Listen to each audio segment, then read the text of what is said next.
Well, welcome. My name is Ariane. I'm joined here by Jose Sanchez and my colleague and from RISE Controls, Dominic Girard. We Yes. are going to talk about today about what we're going to talk about today. Is the agenda would be just a little bit of product highlights from TURCK, what we do, and most of the products that we're going to highlight today, they are be part of the wide RISE controls have used for the application. Okay, let's start with TURCK a little bit. So TURCK is it's a national company that we sell and we provide solutions for industrial automation. They're versatile. They're very versatile sensors, connectivity, and field bus technology in process and factory automation. Some of the key things that we can point out here is what TURCK does is branch into two solutions.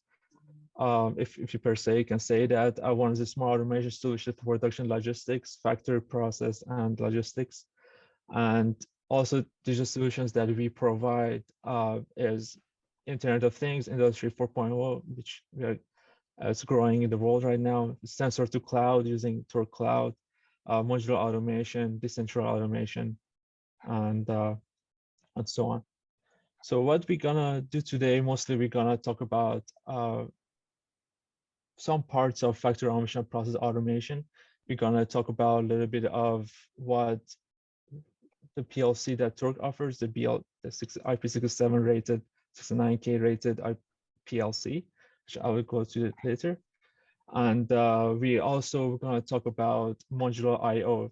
We're going to focus on this because that was an application that we use with RISE controls. As you can see here, this is the automation system that we offer. Factory automation. Again, also we're going to point out today about our HMI PLC, which is a HMI and HMI that has a possibility of program as it just worked as a normal PLC, programmable HMI. And we can also talk about IP67 PLC today and the modular I/O. And the other things that we offer is RFID technology, high frequency, ultra high frequency antennas and tags.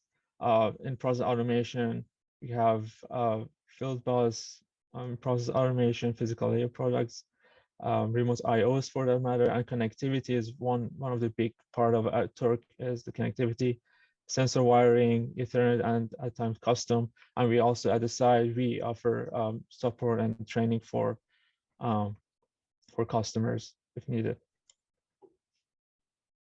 This is just a general idea of what we can do with TURCK. This is just a factory showing here. Again, we have the TURCK blocks that are IP67, IP69K. This is a safety unit here. This is our PLC block, which we're gonna get to later, and also our modular I/O, gonna get to later. And we also have modular I/O in shape of PLC7 for on-machine use.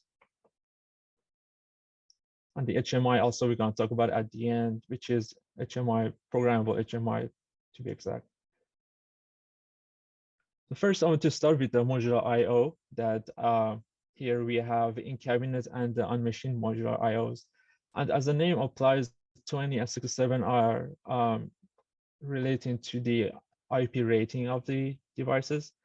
Here we have the in-cabinet module that looks like a normal module I/O. They're economical, expandable. I guess I think it can be extended to 70 IOs or approximately 1 meter.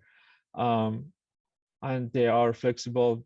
They are hot pluggable, the cards, and also we have B67 just to point it at this. And just a little bit of information that it is for on machine use. Again, it's like the top in cabinet, they come with gateways and then modules at the connected to them for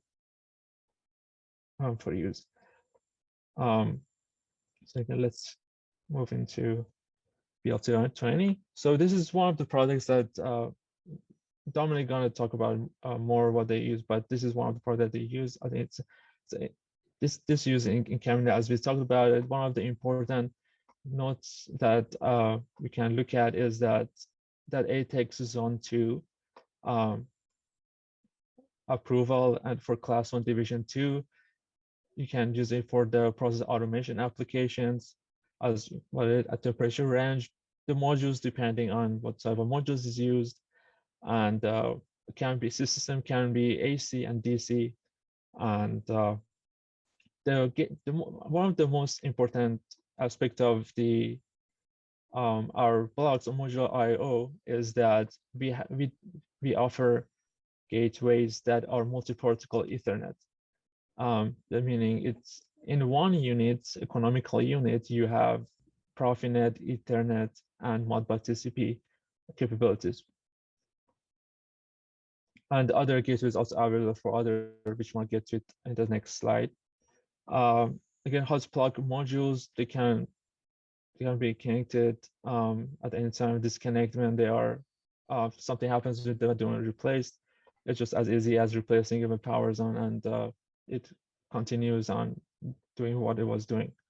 Again, up to 20 base modules can be color coded on the base modules with the different types, screw and push-in types available. And at the same time, if power feeding modules are available in case of, depends on what sort of modules used, we might need power feeding modules to be able to extend that power to the next modules. Or at times it could be also, if, for example, you have cards AC and DC, at times they can be sort of separated by the power feeding module related to the application.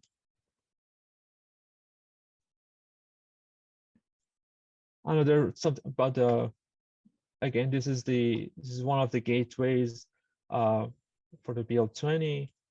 Let me go one more. So here, as you can see, so we do have economical version of a gateway that are multi-protocol Ethernet IP, multi-protocol Modbus Ethernet IP, and Profinet. And other gateways available DeviceNet can open Profibus, Modbus RTU, and even EtherCAT. Digital IOs for PNP, NPN, now more signals for the hazardous situations, analog IO, RTD thermocouples, analog hard, and also the important thing, you can also have modules for technology use of IO link, master, RFID interface, or counter encoders. And as you can see, it might be a little bit small, but the color coding we're talking about are these blue and red and greens. They are as accessory purchase and can be mounted on the base. And then also this is a base, and this is how the plug looks like. Another thing to mention here is that this is a usual normal way of IO. There's a base, there's a module, hot pluggable. There's also economy version, which comes in one package, but it comes with disadvantages of its own. With this is a whole unit, and this is just a module. Depending on what happens for maintenance, they have their own capabilities. Just another touch here that it's one device, three multi-protocol. They can be used with three major protocols that are available, and it's just only one device. There are deep switches. I think we had some pictures somewhere. As you can see, there are deep switches on it for limited manual set up. IP address could be also set up on this. So let's move on to our block. It's one of our innovation of TURCK. The block that we offer is a PLC. It's a PLC part of it. They come in 4 varieties. First variety is that the connector, there's a 5-pin and 4-pin 7-inch connector, and also they either come with CODESYS web visual license or without. And of course, they are programmable with CODESYS 3.5, Service Pack 16 at the moment. They have a USB hubs for storage and firmware update. Another important router switches on the top. There are 3 router switches can be used to configure the IP address on the device. If it needs to be static, you can put an IP address on it and it sticks to it. And also they are available for dynamic IP address setup. And of course, as a rugged as it is, it's a fiberglass housing. The extended temperature range goes from -40 to 70, and storage -40 to 85. This is very important. And also another thing to, of course, the IP67 69K fully potted. It's very rugged. It's also easy to use at the same time. And we have M12 connectors for data. And other things that we can talk about is that PLC has different I/O and data usage on the top. We have the interfaces. These 2 are used for interfaces, RS interfaces. These 2 are for CAN open, and we have 8 digital input and output that are configurable. Each M12 has 2 signals that sending, so that 2 per each M12, meaning that we have 8 input output to be configured. And of course, all the blocks and that they come with the web server, and they can be easily looked at with the browser, see diagnostics and what's going on in PLC and so on. I think move to other things to mention. It supports for this block, the PLC supports I would say almost everything as a protocol wise, except the CAN SAE for safe. Other things to mention is acceleration up to 20G, got glass fiberglass, and also class 1 Zen 2 and ATEX is very important that this can be used in process automation and anywhere that needs hazardous specification. So let's move to our HMI. So TURCK HMI is what we're going to specifically talk about today is a TX700. There are other options available, but we're focused on 700 today. They come in 5, 7, 10, 15, and 21 inches. They can come as just HMI or as a HMI PLC unit. TX here, meaning that this unit is PLC and HMI, and TXF would be just HMI. But they're powerful process, dual core, quad core, Linux RTOS that we use inside HMI. There are various variants. There are standard variants. There are high brightness that can be used outdoor perfectly with the 16 million color display. It's amazing. Can help with all the applications that you might need, especially for mobility applications. Again, there are variants for food and beverage which are hygienic, and they have a stainless steel face, so that helps with the specification of food and beverage industry. Visualization is done with the CODESYS TX Visual Pro or CODESYS Target Visual and Web Visual. There are 2 ways to be able to program these, as in the HMI, the interface. And of course, the programming is done in the CODESYS specific thing. And resistance to scratches, total glass design, and wide angle visibility. Again, just like others, we offer multi-protocol devices here. As for this, this can work with, at this moment, it can work with as a master for Profinet, Ethernet, Modbus, and can open Modbus RTU. But for a slave at the moment, we are only offer a slave for Modbus TCP and Modbus RTU.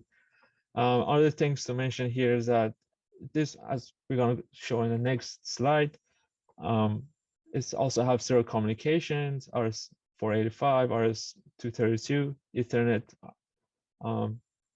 IP or peer-to-peer communications, cloud enabled of our these HMI PLCs are cloud enabled, MQTT with Visual Pro as protocol.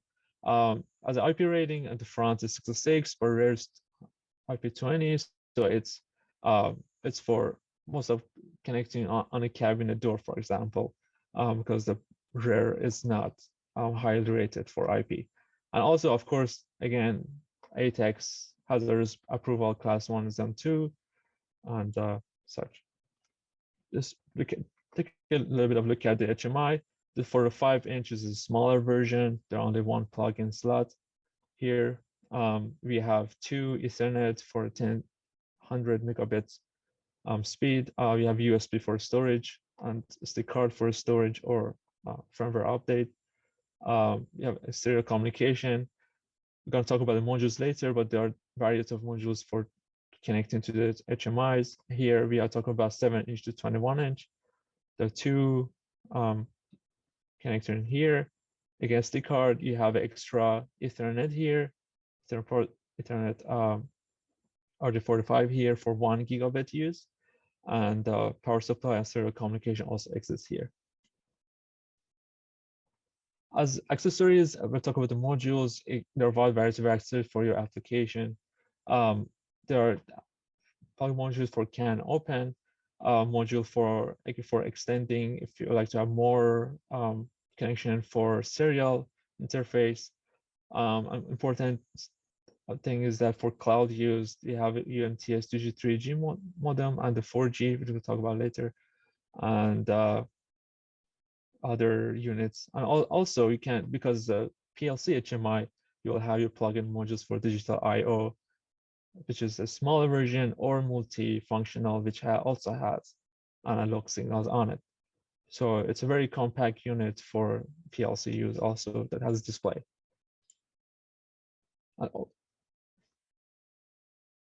Another thing we want to mention that we'll talk about it, it's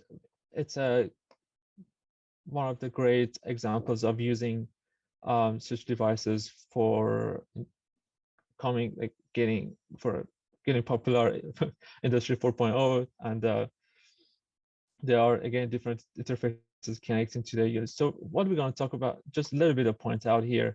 You can see here we do have gateways that are, we call them HMIs without display. They are PLCs, and they can be programmed with CODESYS, and they can have modules, for example, 4G modem, putting a SIM card on, and you can use it as a cloud anywhere, as long as there is a signal, antennas for them, as long as there's a signal, and of course, IO digital module can be used for example, mobile application as a cloud solution. And at the end, I just want to point out that as a universal cloud gateway that we just talked about, that's a unit in the previous slide. That's a module connected to it with the antenna connecting to cloud. And the most important is that it can be not only with TURCK Cloud that we offer, also it can be used with other third-party clouds, big ones, Microsoft Azure, Alibaba, Amazon Web Services, MindSphere, IBM, using MQTT or OPC UA, which is pretty useful for applications. Okay, thank you so much for listening on the TURCK offerings. I'm gonna move to give the sort of microphone to Dominic to talk about RISE controls and their application. Thank you. Perfect. All right, great presentation, Arian. I will share my screen here. So, RISE controls, so a quick intro. So Chris has mentioned, I am a mechanical engineer with a specialization in mechatronics.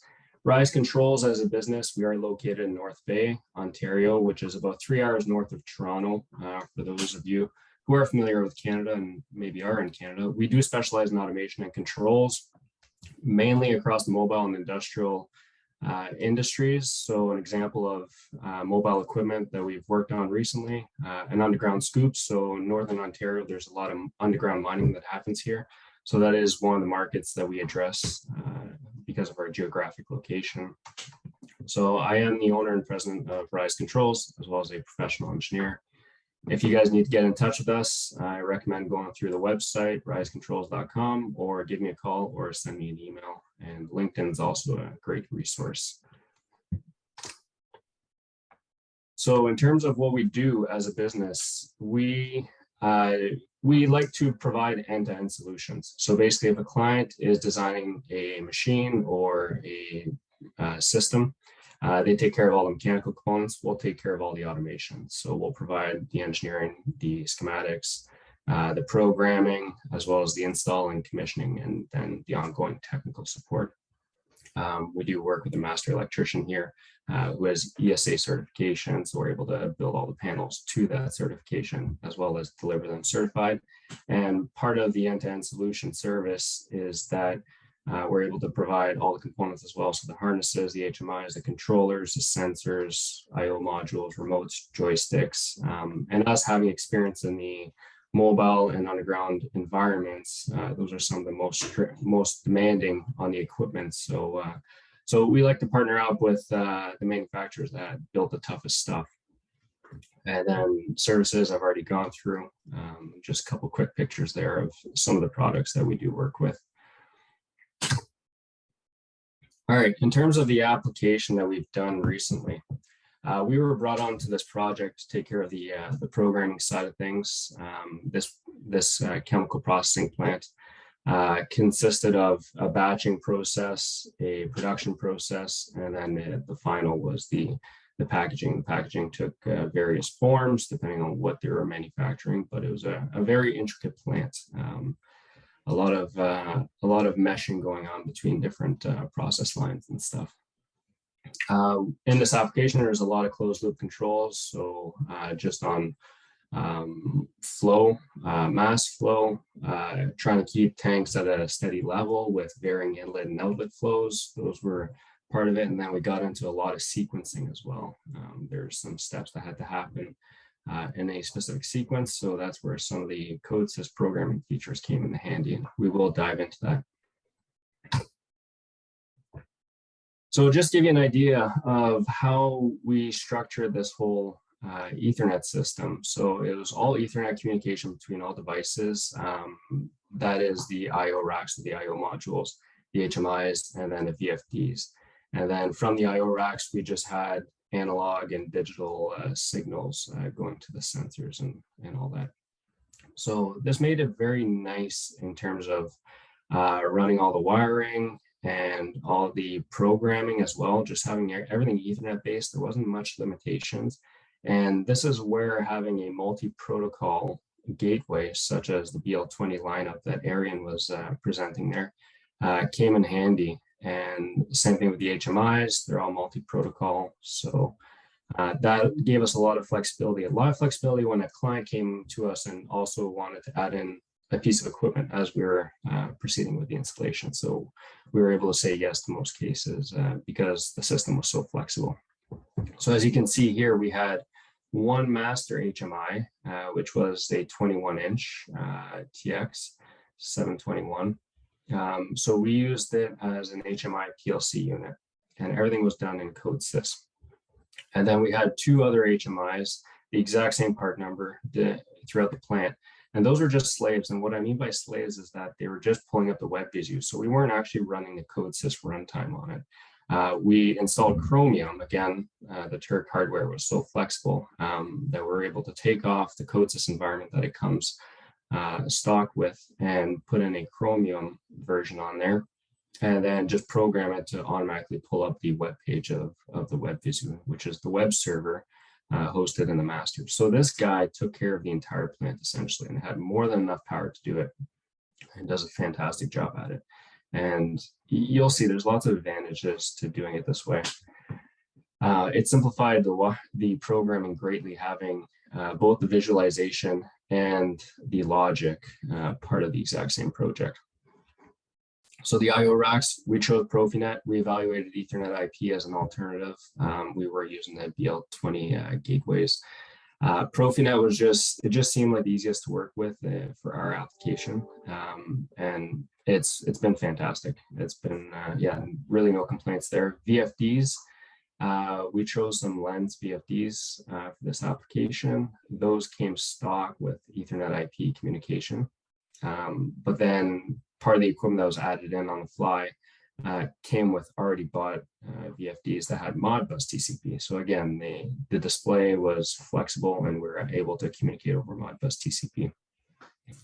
And all this worked really well. We had 3 separate networks, one for the IO racks, one for the VFDs, and then one for the HMIs only, that all relayed back to this master HMI. Overall, pretty clean system. So a couple quick pictures of the install. So 21-inch HMI here, inside a stainless steel enclosure. And then you see one of the IO racks here. So this was a smaller one. So we have a TURCK power supply in here, the BL20 gateways that they were describing, all wired in. We had all the spring tension, the push-in terminals. That's what we ended up using for our application. And it worked out really well. Very compact, space efficient in that sense. And then we got our terminal strips, so different tiered terminal strips based on what was going on there.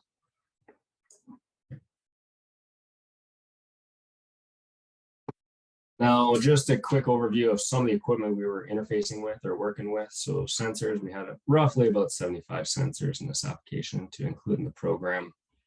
We got temperature, pressure, continuous level. We had a few different versions: guided radar, free space radar, so point level, and then some proximity switches, limit switches all over the place in all the ball valves. Tuning forks, quite a few of those, mass flow meters, as well as volume flow meters, which were great to have. Load cells and some zero speed sensors. In terms of the VFDs, as I mentioned, we had some Ethernet IP and Modbus TCP ones, so a bit of a mix.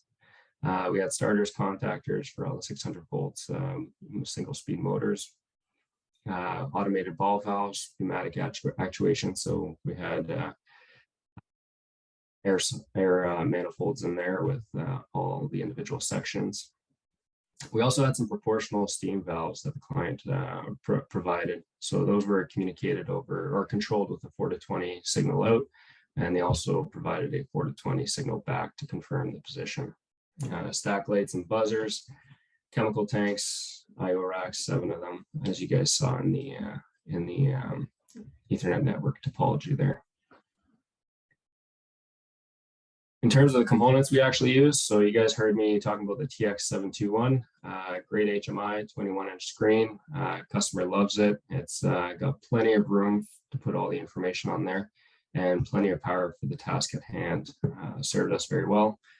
As I keep mentioning, the multi-protocol worked extremely well and allowed us to be flexible for the clients. The BL20 gateways, so it's these guys here, as you guys saw in the picture there. So you can set the IP address just using the dip switches here. And then you got 2 ports. So if you want to daisy chain some IO racks, you have the freedom to do that. Ethernet switches. So we went with unmanaged Ethernet switches just based on the number of devices that we had on there and a few other considerations, the separation of networks and stuff. They worked out really well. 0 communication issues, and yeah, they're very easy to install and just plug into. It was plug and play essentially. The power supplies also very performing, and they do hold a bit of residual power, which is nice, and you can fine tune your voltage out. So great units as well. And then lots of Ethernet cable. So we ran about 1,500 feet or 450 meters of it through trays and all sorts of stuff. Yeah, lots of runs there, and zero issues, just with field wireable RJ45 connectors on the ends. So it worked out really well.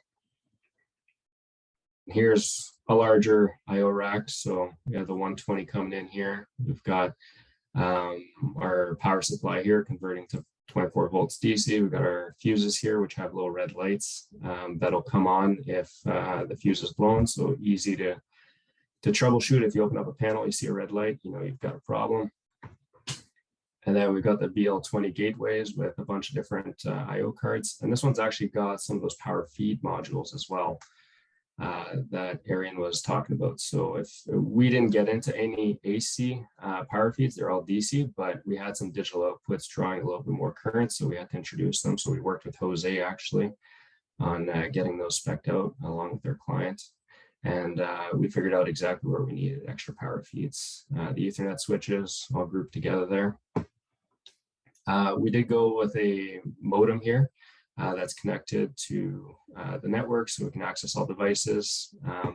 So this modem can do cell, but there's no cell reception where this or inside the building. So we had to go directly to internet, but we only plug it in when maintenance is required. So this whole network's completely offline at all times. And then we've got our relay modules, solid states here. Very compact. This Phoenix contact that makes these. I highly recommend them. They work extremely well. If the relay blows, you just pop out this solid state relay, put a new one back in, and off you go. So yeah, very space efficient versus these ice cube style relays out there.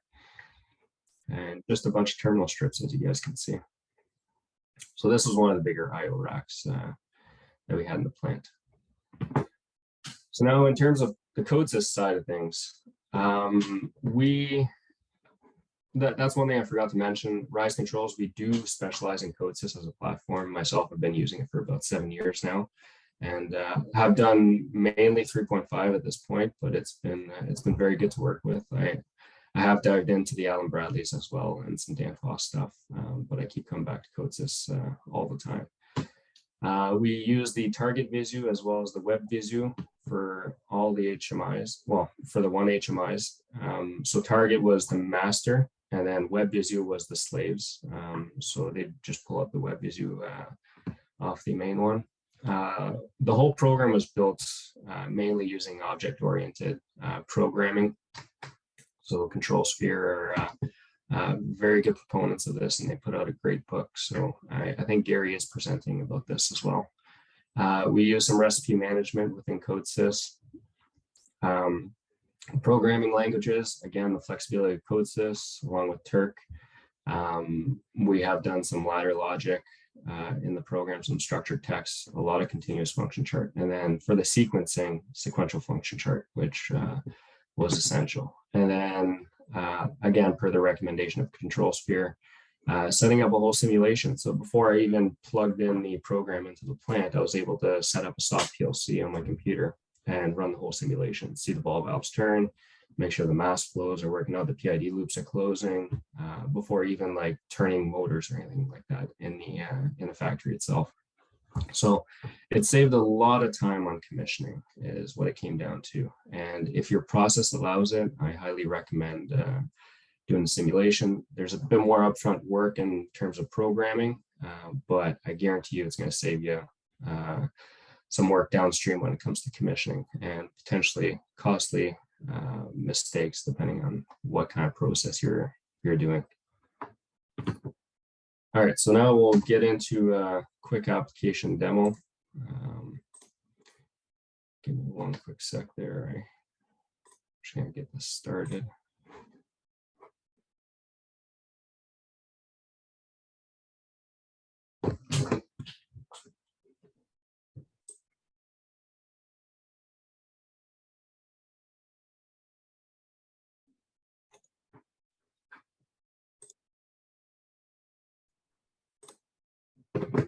So I've had to simplify the process just to protect the IP of the client. So basically what I focused on is just the visual elements that we use. The process is purely fictional And Jose, can you see this? We can see it. Yeah, okay.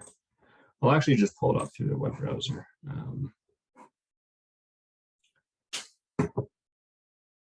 So here we go. So here's the fictional application, but the objects that we used are pretty similar. So the way this process works, this fictional one, we have 2 tanks here with a common pump, so a centrifugal pump. So based on the recipe selection that I'll show you, we can dump that into tank 4, which is where the ingredients mix. And then you got 1 ingredient here dedicated to 1 pump that also goes in here. And then we have a outlet pump going into the rest of the process. So as I mentioned, we did work in some recipe management. So I can pick between T1. So if I hit T1, you can see that the pipes are highlighted green. So that was another thing. We did push the high performance HMI quite a bit. At the end, we did introduce some green. The operators have a lot of experience with other HMIs out there, and green was just natural to them. So we ended up introducing some green color in there, piping. And I don't disagree with it. There's pros and cons to everything. But definitely we took the high performance HMI approach from the beginning. So you can see as I'm changing between product T2, product T1, the program aligns the ball valve. And this is the simulation working in the background. It's giving us the simulated inputs into the ball valve. Then the next thing is select a production rate. So we'll just say 100 kgs per minute for this one. So here we got a mass flow feedback. This will show, so you got a little black bar that's going to move up, and it'll show you what your set point is. This arrow here will move up to show what your actual process value is. And then you also have it here in the number format. And the set point will also be populated in the number format here. So once I hit start, you'll see things start to ramp up. So we give the time for the ball valves to shift first. So there's about 3 seconds, and we got PID loops running in the background here. So closing in on our set point of 40 kgs per minute, essentially. And then down here, it's just the exact same thing, an exact replica. And our pumps are now basically at operating speed. And now this pump's gonna try to maintain, it's gonna maintain 75 RPM. So it's gonna ramp up as this thing starts to reach 75 RPMs. I forgot to do the fill tank first, but that's okay. We'll just go with this. So as this climbs, this pump is still speeding up, and it's gonna target that 75 and hold it steady. And then if there's any disturbance, say there's a flow constriction on any of these guys or a change in set point, this pump will automatically adjust to keep this tank level constant. And we won't sit here and wait for it to reach 75, but once I hit stop, just to flush the lines here to prevent cross-contamination between the 2 products. So you'll see this is part of the sequence. So when I hit stop, the air here will come on, so the ball valves will shift close first on the outlet of the tanks, and then you'll get air in here. So there goes the air. We still got green because our path of flow is still this one, and then we're done. So the sequence ended. So that's a quick application demo that I put together for this this presentation. Here we can actually get into a little bit of the code. So again, this is a soft PLC that I run my simulation on. So just the virtual machines here on our computers. So basically what we like to do is inputs, control logic, and then outputs. That's pretty much the flow of information here. And using sequential continuous function chart in this example, it lets you visually see the flow of information instead of reading through structured text and trying to visualize it. Gary from Control Sphere again had mentioned that engineers are very visual, and I definitely am. And this helped me program. And for anyone coming in not being familiar with the program, they could easily see the flow of the process. So if I get into the sequence here, as the name implies, we use sequential function chart. So we'll sit here at idle. This is the first valve state. Then you can go into production mode or fill mode. Fill was the one that I ended up skipping that step by accident, but so I would pick whichever path it's supposed to, and then go out to the clean out, which is the air. So, and then if we just dive in here, you can see that I use structured text in here. So there's I use the code I use the CODESYS features where they're appropriate, the different programming languages. I'll go back to this. So now I'm in this, yeah. So we'll just go to this pump group here. So again, this pump group consists of a mass flow meter, some PID loop control, and a VFD to control the pump. So again, it's the inputs, the control logic, and then the outputs. That's a consistent flow, and it's all object oriented. So if I want to reuse this object, I just plug it in and just reassociate the command signals and stuff. Just to dive in a little bit more on the object oriented and how it ties into the visualization. This was the one nice part about it all being in the same project. You didn't have to manage data going over the networks between two different projects. It could all be built into one. So if I made these valve objects here, and this is just a simple two-way valve. So this valve is programmed to be rotated however which way. And this is all specified through the object reference here. So this is just a frame, a CODESYS Visio frame that I've dropped in, associated to a valve two-way, and then associated the valve to whichever valve it represents in the code. And then what that does is that as the program is running, it just references whether the valve's open or closed. And it'll turn the darker areas green as needed, as you guys saw in the simulation. And it's the same thing for three ways.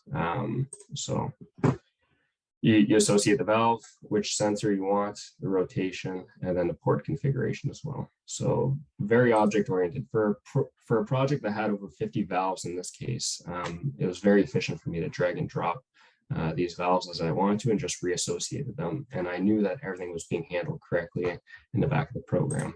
And it was the same thing with these bar graphs here.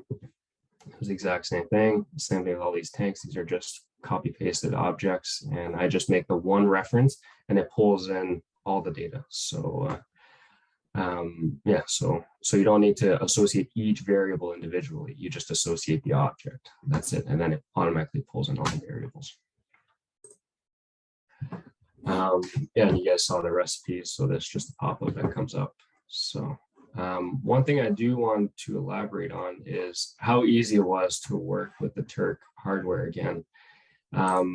So here because everything was over Ethernet, you create an Ethernet network, you bring in your Profinet controller since our IO system was on Profinet, and then you just bring in one of the gateways here. And here you can modify all the IP configurations, all the options, some IO mapping if you'd like, and then you can add each slot. So here we have an analog slot. So this was 8 analog inputs, and you just map them to your variables. So very quick, easy to do. And with TURCK, you just bring in their BL20 files, and it brings in all your objects for you. You don't have to import them one at a time kind of thing. So all their options are available with the one import. So it makes building up your IO racks very easy. So if I want to build another IO rack, I would just go under this guy and just add device, add another IO rack, and then within that device, just add all the extra IO slots. So it's very quick and easy and effortless, really. So, and it worked fantastic. So one last thing that I would like to show you guys, if we go back to the web browser. Now, unfortunately, I don't have a BL20 gateway here, but I do have this IP67 block that they were presenting. So one thing I really like about the TURCK hardware as well is that they all come with like a web server integrated into their gateways. So you can always, even though this is for this IP69 block, it's basically the exact same thing for the BL20. You can pull up these gateways and then it gives you all your slots that are plugged into that gateway. So it'll automatically detect all those. And then you can do some troubleshooting here. So you don't have to do the troubleshooting through CODESYS if you don't want to. And there's lots of parameters that you can access from here. So it's just like during commissioning when the whole network's not up and running yet and all this kind of stuff.